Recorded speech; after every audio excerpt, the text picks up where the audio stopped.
likes to do it. But this is the Midseason Power Rankings review. Good day, everyone. Like I said, I'm Dan. I'm the broadcast director at BNN, The Bean. And we're also joined by a whole slew of wonderful people, two of which have been here before, one of which, we got some fresh blood here. Also, Luckey is taking a night off tonight. He won't be joining us, spending a well-deserved evening off with his partner. So hopefully they enjoy some good time off. We'll start in the top left. Evie, this is your second time around. Good day and good evening. Hi, yeah, I'm Evie. I don't know anything about Blaseball. You know shrimp. I know shrimp. I made that gag up myself, though. So you've contributed. You've contributed. There you go. I literally forced a joke. It's still funny. Take a little bit of credit. Pretend if Jade was here and you were being complimented. It doesn't help, does okay. it? I like how it took you a second to get into the mindset. There you go. We're also joined by If Biff. This is your second time around as well. I was on Sunday, but actually this is the first time I'm here with you, Dan. So, right. You're right. I haven't actually had you on the Wednesday show just yet. Yep. You're not just a wonderful fan of Blaseball, but you are with Sibber, pronounced Sibber. Yes, we derive the stars. Oh, there you go. Beautiful. And, I know too much about Blaseball in comparison. Too much. I don't. Listen, if you know too much, please tell me what's going on this season. I didn't say I knew it all, Dan. Okay, fair enough. Well, we're hoping that our third guest right above me here does know it all. To Stone from the Wild Wings rep team. To Stone, good day to you. Sel Barajas. Now, you have not been around here before, so this is going to be your very first time joining us for the Midseason Power Rankings review. What What are your expectations? For having me. I don't know what to expect out of this season or out of this, but I'm happy to be here.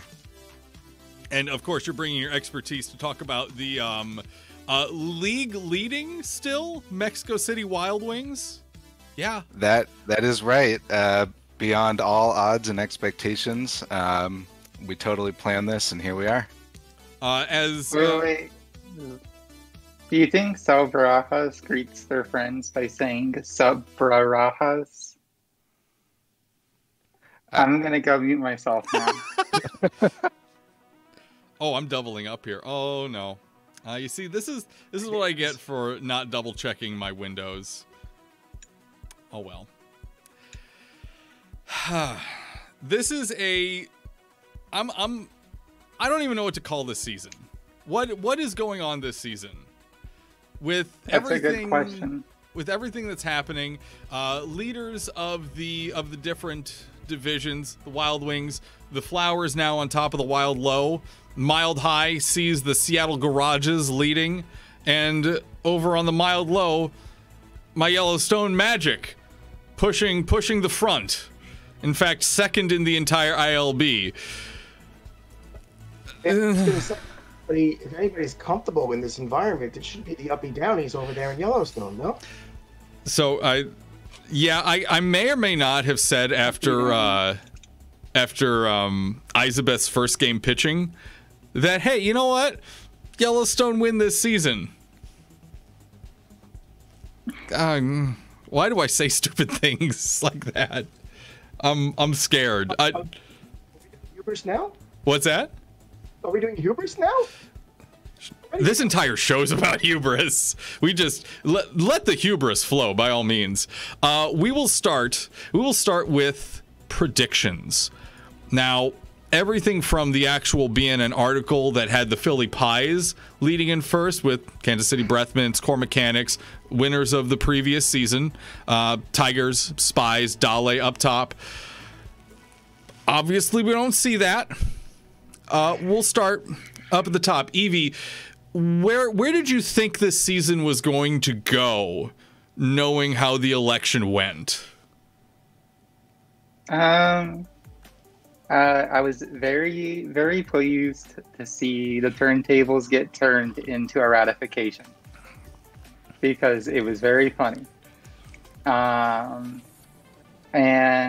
as you can see from my incredibly research and fact-based power rankings that I did on my Twitter and won't stop shutting up about because I accidentally ended up being right.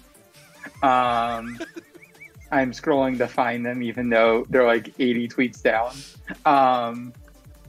I did place the Wild Wings on the top. It was picked by a random number generator. You did? I did. I placed the Wild Wings at the very top. Now, there is a caveat, which is that I base my picks off of using a random number generator. Okay, yeah. Because my assumption is that the postseason, since the postseason goes normally, the team that will get picked in the random number generator will be the wild card or the mild card. And and that's going to be the one that wins in the postseason. So then I rolled the random number generator, and it picked the Wild Wings, and then I had to re-roll because the Wild Wings were going to be bad. But because I'm lazy, I just put them at the top and then re-rolled for Team 2. I mean, fair enough. So my first 4 picks are in fact random picks because the first 2 were bad teams. And yet, it works. For this season, Yeah. For some reason, it works. Yep. Shoutouts to Jade for first of all being in the comments and acting like I can't see her, and secondly, she is the reason why I said in my tweet, according to Jade, the wild card team will win. And so I'm just rolling RNG for that. Also, according to Jade, the Wild Wings are bad, and so I'm going to make it on losing, so I'm going to reroll. I mean, trying to prove someone wrong is the best reason to try and do something. There's also 2 statements there that might not be contradictory this season. The Wild Wings might win, and the Wild Wings might be bad. Well, no. So my entire prediction was based off of whatever team the random number generator rolls will be the top team because it'll be the wild card, which makes it into the postseason, which then will which will then destroy the entire competition of worse teams, and then win. What is even worse right now, though? If Biff, you're part of Sibber, if you know things, right? There are things that you know. What is bad right now? Bad. I think in terms of what we actually know, I think Evie's got it pretty much correct, because anything that I'm going to quote here will just be the same amount of assumptions and hubris that we've all done, is that the unwins are scheduled to happen for the regular season only. Meaning, let me get to the quote here, turntables. Any win earned from a non-loss during the regular season will be converted to an unwin. So I think the general public belief is that the 4 bad teams will make those playoff slots, and then a wildcard team is going to come in and be genuinely good, and suddenly we have to play uppy baseball rather than downy baseball. And the assumption is that team should, in fact, march their way through. I have to assume there's going to be more wrinkles than that, though, Dan. That's what you just said, though, is the one reason I actually have hope for the Magic, and it's Oh No Blood. Because if they are faced up against a really good team with really powerful pitching, suddenly that Oh No Blood starts kicking on really hard, and that pitching advantage is negated. So we can get to pitching this season as a whole separate topic. I think we want to keep going here right now. But yeah, I do agree with you that there's reasons to think what teams might be bad now and good later. think there's going to be a lot of chaos on day 72 for late siesta to see what teams think they can do to become bad good instead of good bad. Bad good instead of what is? So, I was just gonna say, whenever we get to pitching, talking about pitching, I will just be dominating the conversation. Do you want to talk about Chorby Short? Yes. We can talk about Chorby Short. As a Magic fan, we can talk about Chorby Short. However, talking about the Wild Wings in particular, our guest here, to Stone, is there a plan for the Wild Wings? Is there something that you all are doing? Are you just trying? Is there a plan?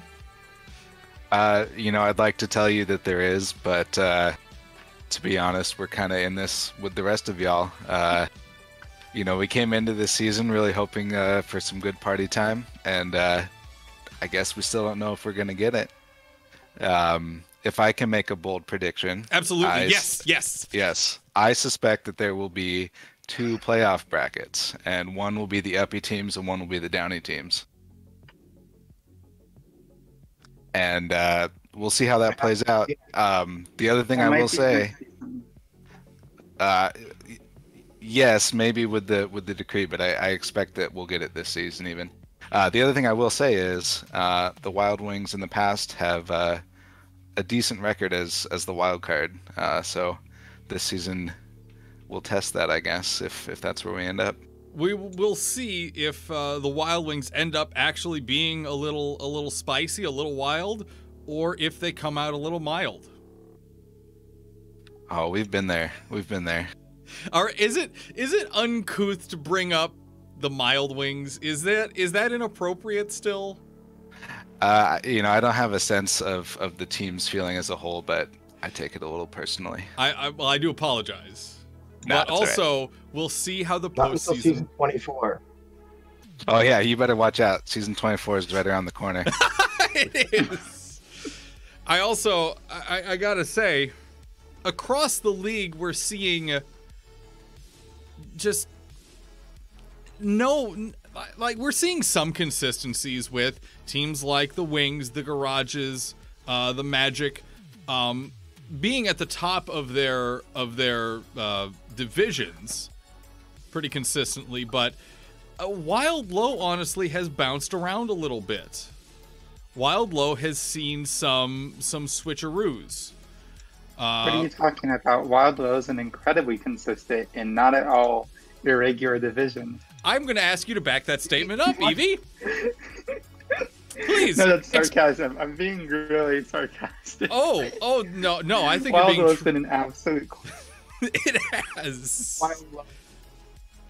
Wild Low's been an absolute clusterfuck, and that's only going to get worse as the season gets on, because the Boston Flowers are bad, which is good now, but later on they'll be good, which is bad now. Yeah, their blood type alone makes me wonder, can they keep this losing streak up long enough to get into the postseason without getting too good later on? Well, No, I do not think so. Okay. They do have an ace in their sleeve, which is, of course, my dearest waifu, Chorby Short, who has been absolutely destroyed this season due to the rebalance in pitching. I have a wild theory that, in fact, Chorby Short intentionally put all her eggs in one basket, that basket being ruthlessness, knowing that this season ruthlessness was going to get nerfed, just to once again carry the Boston Flowers straight to the bottom of the top. All right, to dive into some forbidden knowledge, if Biff, go ahead. Okay, well, first of all, I was going to say Chorby Short doesn't have eggs because they do tadpoles. However, thank you. Actually, frogs lay eggs. They do? Yeah, frogs lay eggs, they get fertilized by the men, and then after that, they hatch into tadpoles. There you go. Okay. You TIL. think they just, TIL. lay a bunch of, tadpoles? You said you knew nothing about baseball. This is important information, Evie. This is frogs. And Chorby Short's a frog. Baseball. Don't make me go back and get salmon information. So, ruthlessness, as most folks will know, is one of the more common forbidden knowledge type stats. Players have their attributes. They are originally called forbidden stats because we did not know them. Attributes into the term. You can have an apple to see your forbidden fruit now. So it's much less forbidden than it used to be. And for a long time, there was what I would call a ruthlessness problem in this league. I was putting out charts on my Twitter feed to indicate just the sheer rise of ruthlessness on pitchers compared to everybody else in every other stat in the league. Ruthlessness had far and away gapped every other stat for the pitchers.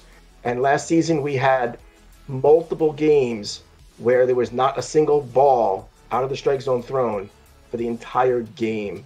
I believe we ended the season with at least a dozen pitchers who never threw an entire walk.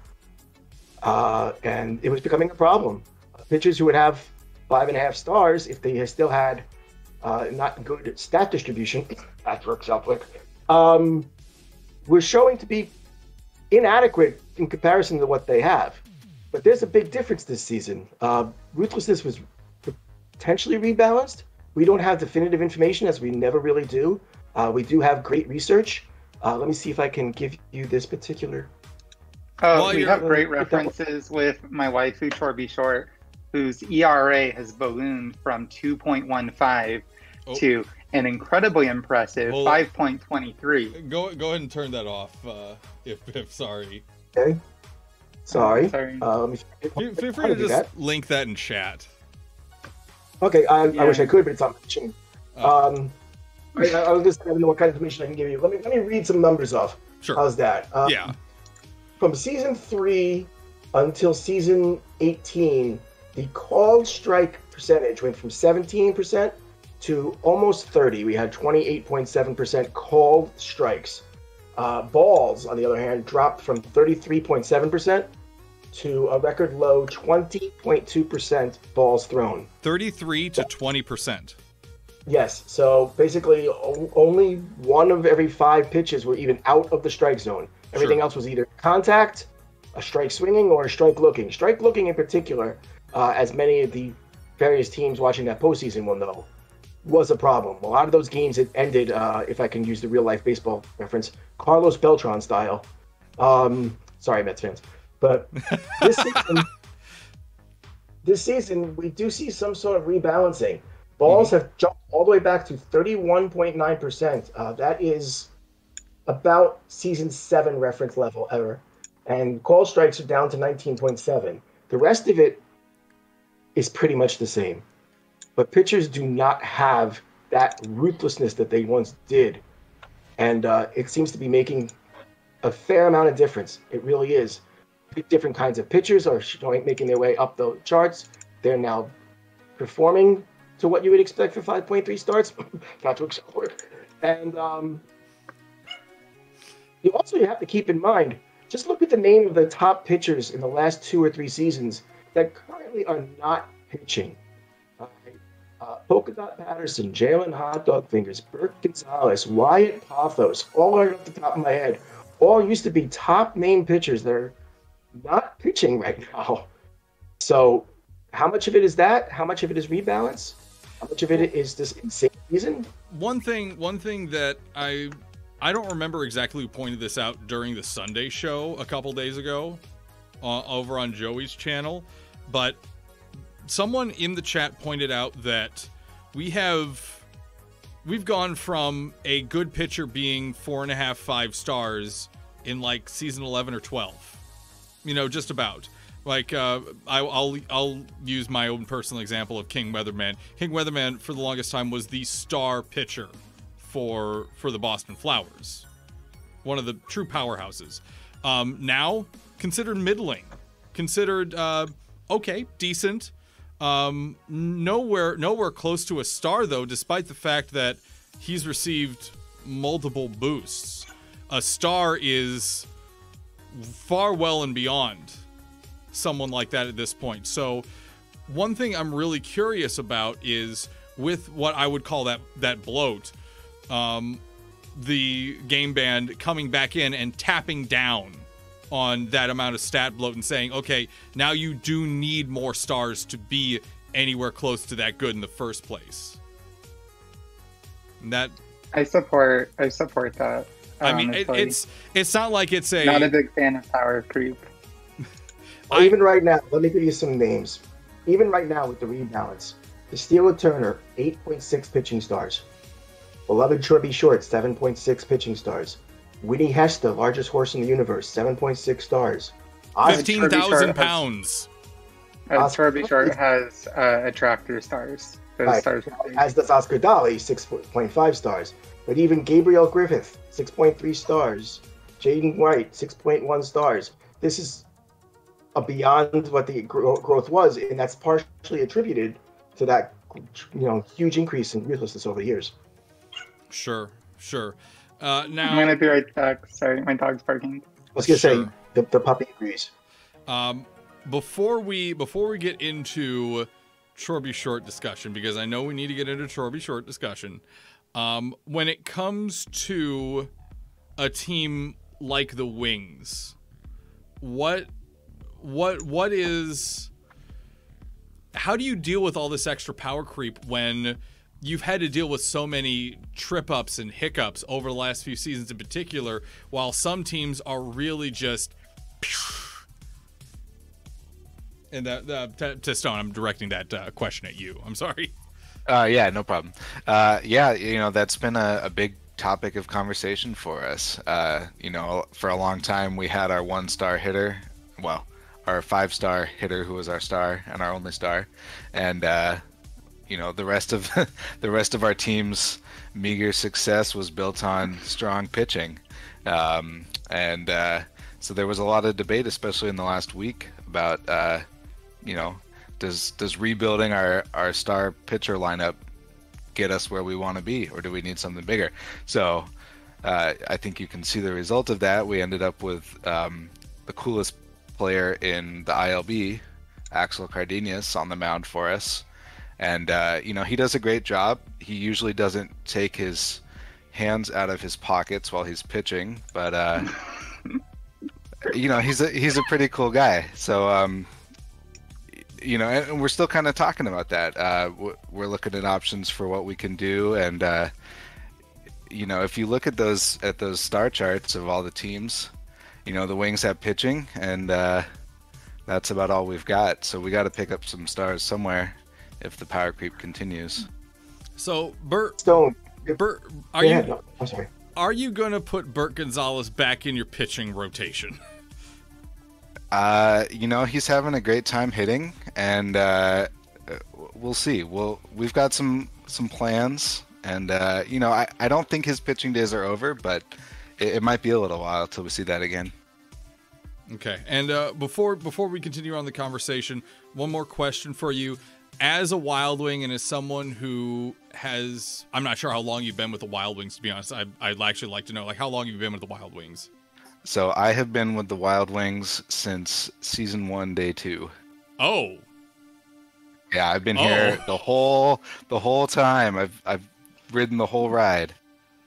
Wow. I was going to say, T-Stone was actually my entry gate. He's the one who put me into Blaseball myself as well. Oh. That makes me feel awkward as someone who's only been here for a lengthy whenever season 3 ended. I'm actually the newest person to Blaseball here. That I joined around season 5-ish. Oh, that's when I started. That's when I took over the Tacos Twitter at the end of season 4. Oh. Okay. A lot of interesting things happened in those first 3 seasons, and most of it has been forgotten. Cat's correcting me. I joined season 3. I don't even remember. I don't even remember when I joined. I miss a flat circle, Dan. Listen, time is meaningless at this point, especially with this season. Do we even know what's going to happen with the postseason? We're gonna go and move on in topic conversation. How is the postseason going to be sorted out? I mean, I don't think we even know how the late season's going to play out. Who's going to party this season? Very carefully. That's the answer. That's to both questions. We have I no think clue. Party is a big question mark for that for what's going to happen in that postseason. I think Stone's got it exactly right because we don't know what aspects of the game are reversed and which ones are not right now. We've gotten used to somewhat what's happening, at least for our regular teams and our regular games, but we don't know what happens when it comes to pre-density, when it comes to party time, and that can make some big changes when we get into those playoffs. Not to mention those gifts that are coming. That's a good point. Between the gift shop and the fact that what some would consider the strongest teams are going to hit party time first. How is that even going to function? Are the teams that would be considered numerically the strongest going to be able to party the most? I am honestly really excited to see Wyatt Mason 4 get a much needed boost in their pitching stars. Like, you know, the Georgians have been doing awful this season. And what Wyatt Mason 4 really needs is another 4.5 pitching stars to make up for that. But I would love to see Ivy with 9 pitching starts. That would be fantastic. right, but Evie, this is ratified. Everybody's talking like this is going to change. We don't know which parts of this is even changing next season. Who says that? Oh, it's going to get worse. It's absolutely going to get worse. The strongest teams are ever going to be the strongest teams again. Yeah, maybe nobody wants more stars. Maybe down is the new up. I am so hyped for Chorby Soul to finally make their comeback on every team as the rising star. Baseball, no more Chorby Soul, please. I'm sorry. I understand some of you think it's funny, but please, for all that's holy and all that's in my database, no more Chorby Soul. Thank you. This is as close to an official Sibber request as we're gonna get. Oh, I wouldn't put it that far. Okay, fair enough. Chorby Short. Yes. Chorby Short. Yes. Evie, just go ahead. Okay. So Chorby Short knew this was going to happen. She looked in her magic crystal ball that she got from the Magic and was like, you know what? I know exactly what I need to do this season to make sure that I carry the Boston Flowers to victory. And Chorby Short single-handedly tanked the entire team into victory by having her ruthlessness get absolutely destroyed by the rebalancing of pitchers. And that, I think, has single-handedly carried the Boston Flowers up to the top.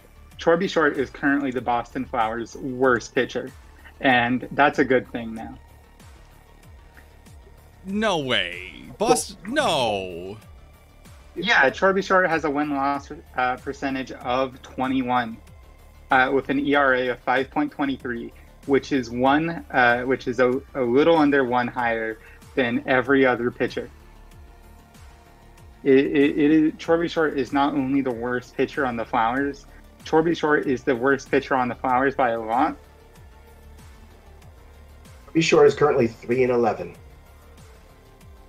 So proud of her. I would like to point out, as a Flowers sympathizer, let's grow. Yeah, I mean, I still wear my Flowers pin. There were some things that happened over there. Jacob Haynes happened. Let's not get no. Happened. I mean, I'm sorry, Dan. I don't mean to rip the wound open, but as much as I do believe in Chorby Short's magic, I think there's a little more to that situation. Sure, I just don't want to think about the Jacob Haynes scenario, personally. So when we're talking about otherwise good pitchers having a bad season, I have to point out Sylvia Rugrat here. She picked up a couple games while Axel was elsewhere, and she's currently sitting at a 5-17 record, and she has 1.5 more pitching stars than Chorby Short. So something is definitely up. Both of those players have nearly identical, very high ruthlessness, and they're just not pulling in the wins this season. And she's not a tractor, correct? That is correct. So those are quote-unquote natural stars, folks. Yeah. Sylvia She lost her Rugrat. cannon, though. Sylvia Rugrat's a siphon for the Wild Wings, Well, in theory. in theory. Leads the division, leads the league, the entire league in losses right now. Followed, of course, by the other two pitchers for the Wild Wings. I'm shocked. 11 and 47. I'm shocked. Is tied with Joshua Watson for third in the league at 14 losses.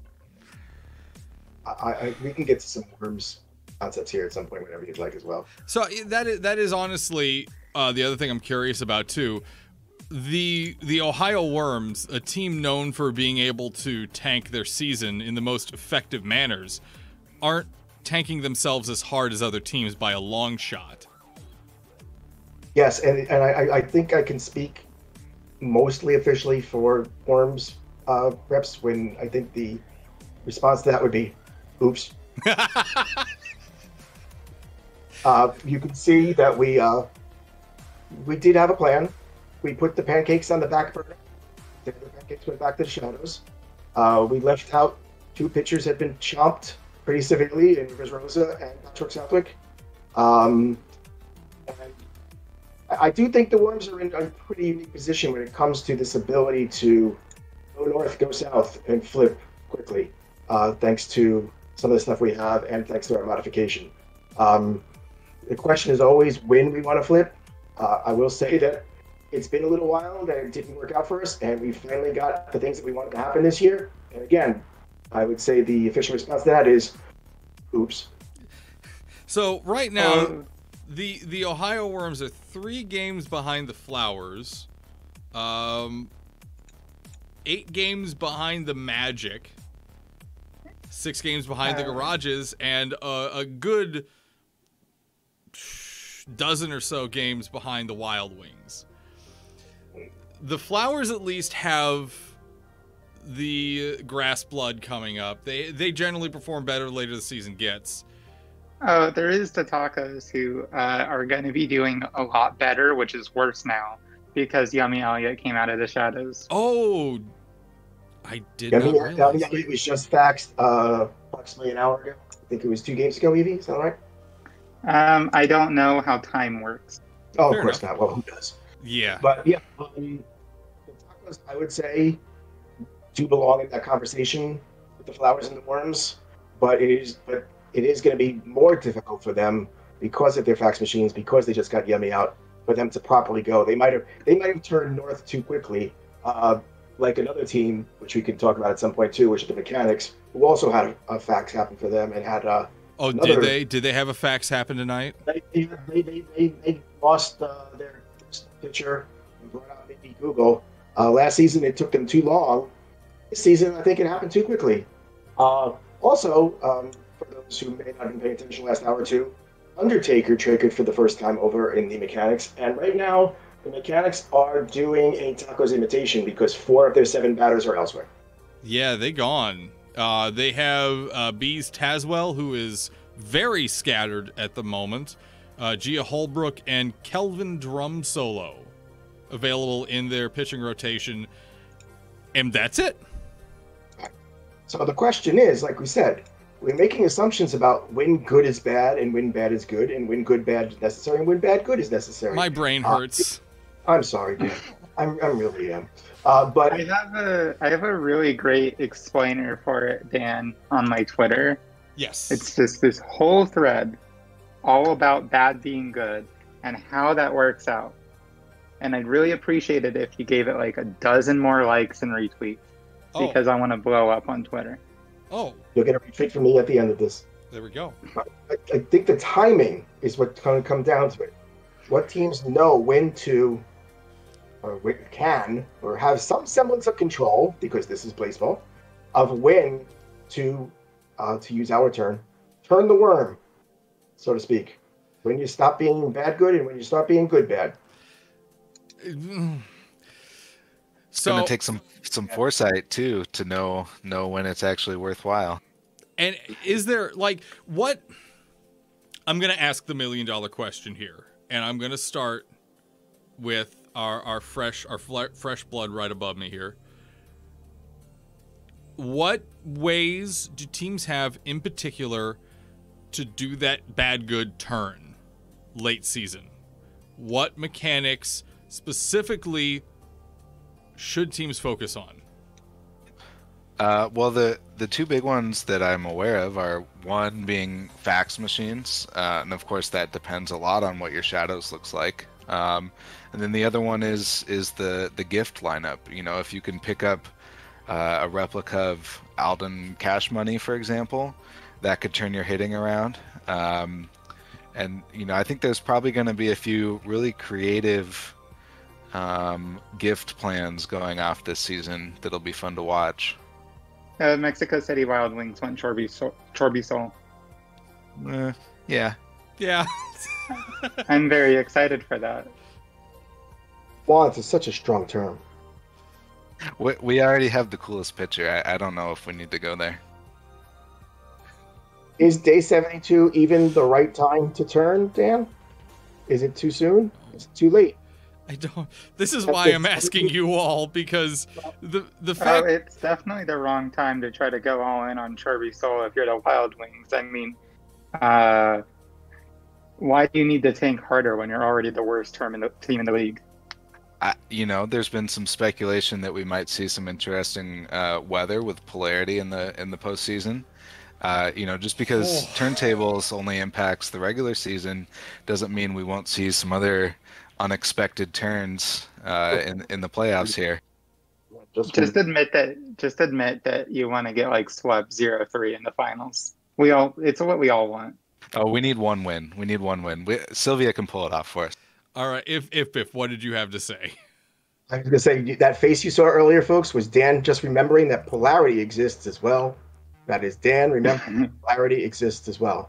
Ladies and gentlemen, Wyatt Mason IV of the Atlantis Georgians was technically credited as the winner and the loser of a game in reverse polarity weather. Cyber is in shambles. I'm sorry, what? What? A winner? Dan, don't worry, Dan. If only I had a really great Twitter thread that also went into talking about how polarity worked on the bottom half of that thread. Please give me follows, likes, and retweets. I crave the clout. Okay, fair enough. Go. What is your Twitter? My Twitter is @QT_dork. And also my girlfriend's Twitter is @notacredit, which you can also find it there somewhere. She retweets everything I put. Cat in chat is correct. I was also having flashbacks to the season 11 series. Yes.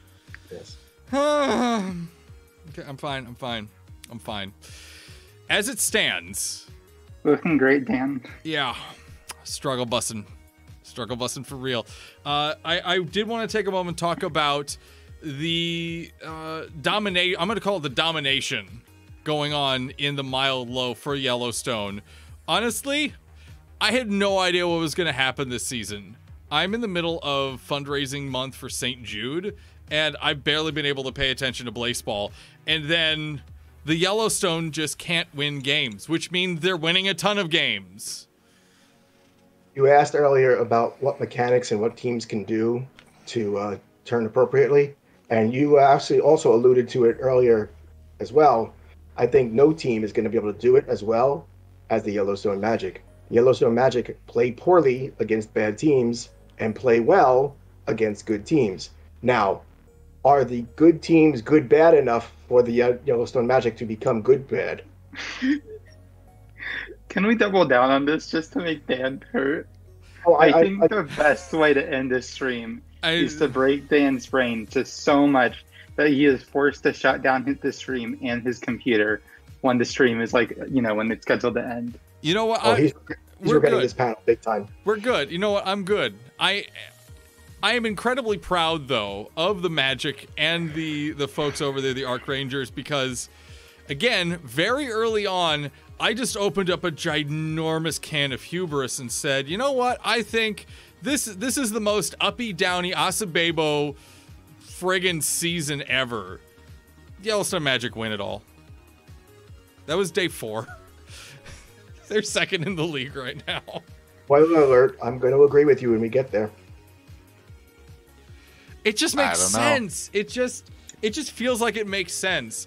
Up is down. Good is bad. This No, is the good is Yellowstone good. magic. Good is good, bad. Bad is bad, good. You're saying words. It's true. These are all words. English words, even. Yeah, thank goodness. I haven't even gotten to the Yiddish yet. Let's talk the impact of trying to start winning games soon enough for the postseason.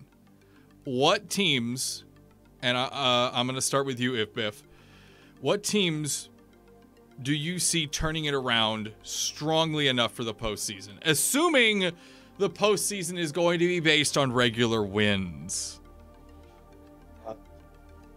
We've talked about it mostly already. I have to tell you, I tried to look for my hubris list before we came on, and I struggled. I struggled to really identify the two things that can happen the most.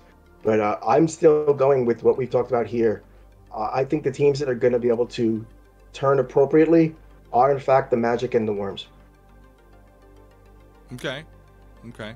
So do you think that the Magic and the Worms would be able to then overcome whatever wild cards? Oh, hell no. No. Not at all. No. All right, let me quantify that. Okay. It depends on what wild cards and what other surprises we have, of course, because Blaseball. Sure. I don't think any team that's going to be a wild card out of the Mild League has a strong enough pitching staff to turn on the Magic, except the Mechanics. Okay. So if the Mechanics get in and the Magic get to play them, the Magic should do well with that. That's my weird hubris-ish connection. And of course, Core Mechanics, winners of the last season of the ILB, taking it all there. Congratulations to them over the Boston Flowers in a very competitive series, down to the wire there. Ohio Worms, Yellowstone Magic for you. Okay, Evie, what teams can turn their seasons around well enough to do well in the postseason? Again, assuming that wins actually do end up being wins.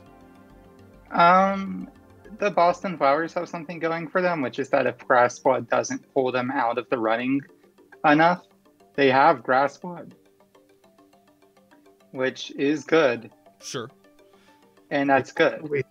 I know you don't feel this way, Boston Flowers fans, but we have essentially quantified that you are getting a bonus all the way through that postseason.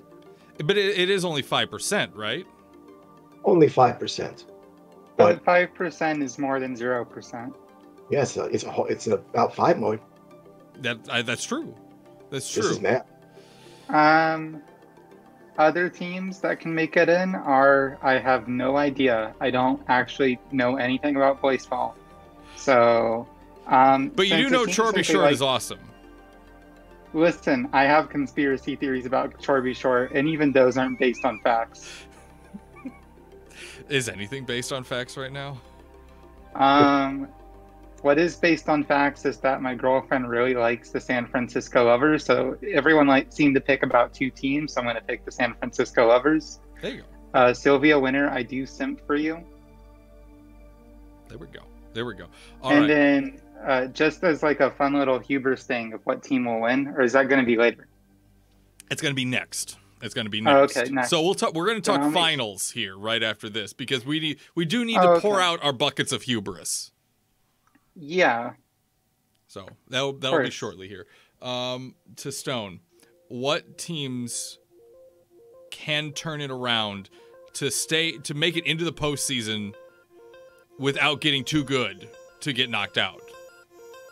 So I'm gonna go ahead and predict that we'll see the Jazz Hands do it, and the reason that I have for this is something we have not talked about yet on this stream, which is hype.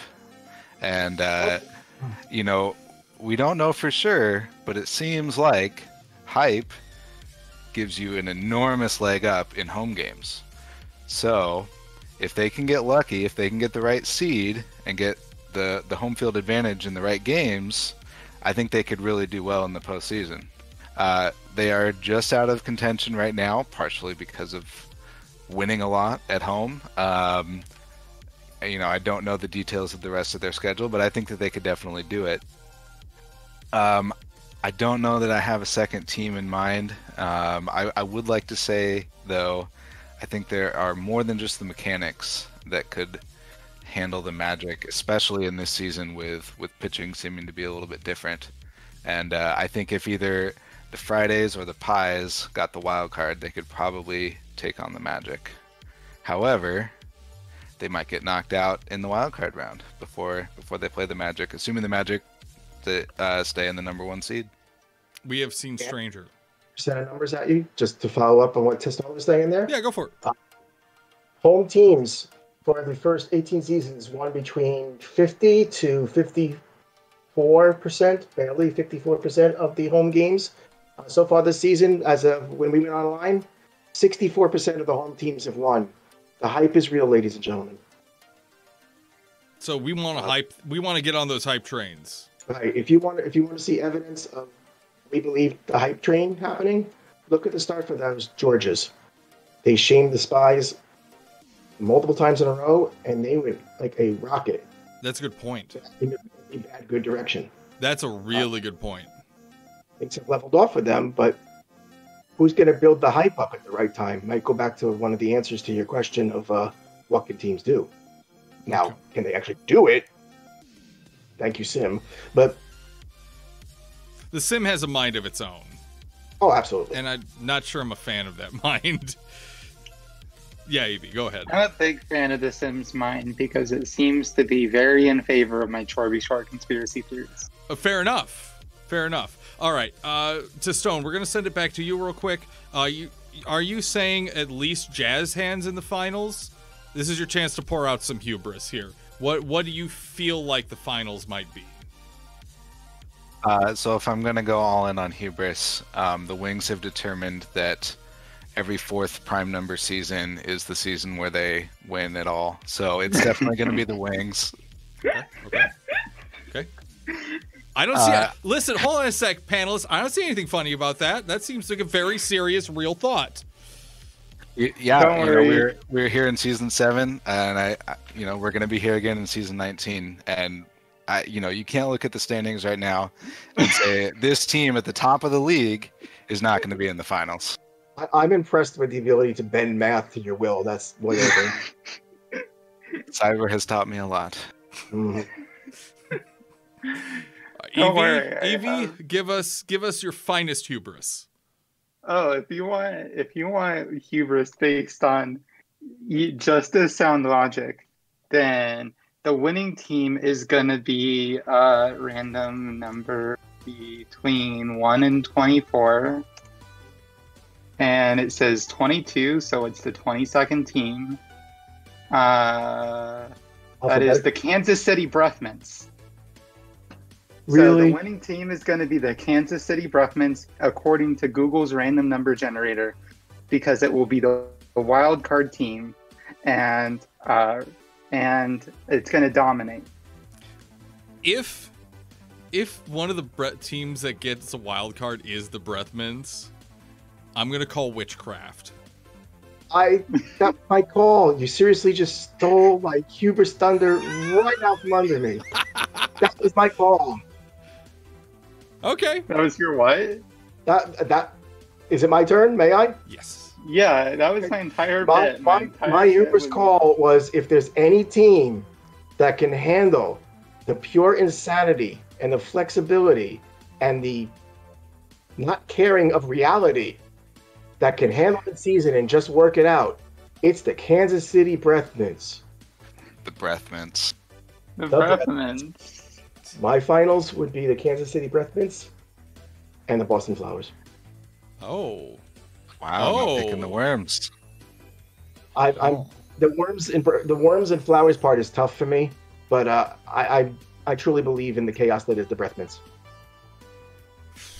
Okay. All right. For reference, the random number generator, just because we want to have hubris, the random number generator did pick the Chicago Firefighters from the Wild League. Okay. You know, they've had a really good season, surprisingly. Yeah. Okay. I rolled a second time for the firefighters. I mean, fair enough. If we're picking two teams. Sure, absolutely. I'm going to make a very selfish pick here. I think the finals this season are going to be Flowers and the Yellowstone Magic. And Kat's going to burst through the door here in a second because I'm going to say the Yellowstone Magic beat the Flowers. Please don't hurt me, Kat. I think the Yellowstone Magic take the Flowers. And Dan was never heard from again. Oh, again, I think the Yellowstone Magic have a hidden secret FK stat that make it so when things are especially head over ass, they just naturally play better. Hey, to Stone, it's a word I'm thinking of that he might be trying to imply here. Oh, what word would that be? I'm sorry, I don't know. I don't think that word might be clutch. Oh yeah, well, you know, I'm sitting here watching the Flowers beat up on the Wild Wings and thinking, there's no way they're gonna win too many games. They're not gonna make it. We're contractually obligated to not talk about clutch.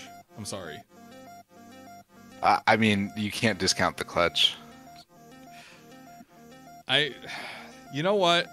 Just grind the gears, Dan. Stephanie Winters in the Season 7 finals. You can't explain that any other way. It was clutch. No, I've said this before too. I fully believe that there is a hidden unclutch stat, a choke stat, if you will, and Curry Alicia Keys has it in spades. So does Raphael Davids, I will say. Fully yes. Ooh.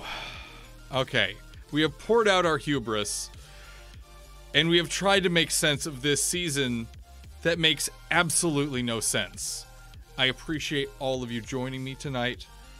We will give everyone a moment here to introduce themselves or reintroduce themselves and tell people where they can find you. Allstone, go ahead, or to Stone rather, I'm sorry.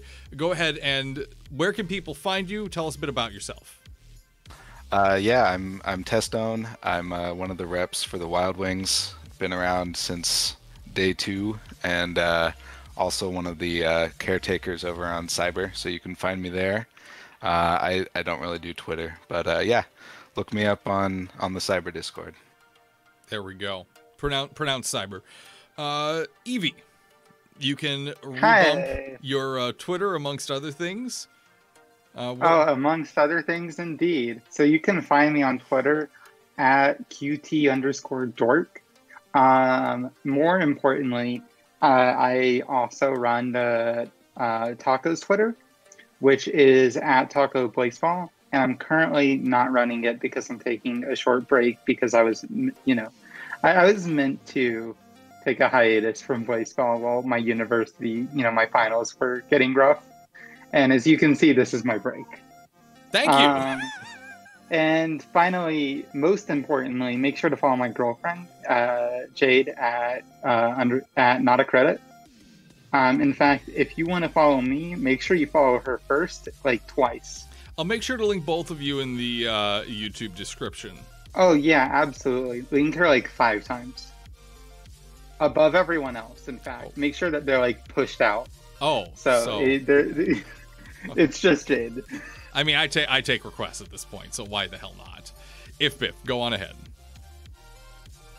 I am Gizmo, aka If Biff, on Discord. You can usually find me also in SIBR.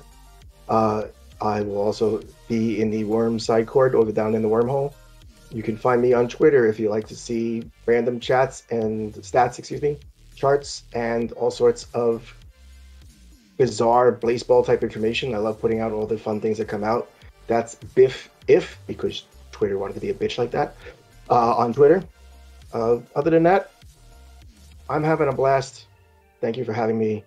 Oh, and I would also like to tell you to follow Not a Credit, just to push the boundaries. Absolutely. Yeah. Thank you. Make sure to follow Not a Credit. Thank you, If Biff. I appreciate that. If I can jump in here again, I just received a memo from the Wild Wings legal team.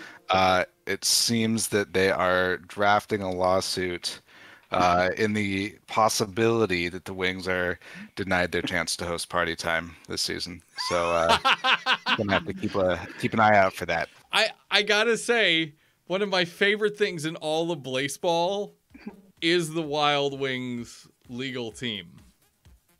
They do some great work. But the Wild Wings doesn't have a legal team. I have a very dry sense of humor. It just that the whole Wild Wings legal team lawsuits just it's 100% hit me just everywhere in here. I love them so much. If you can't beat them, sue them. There you go.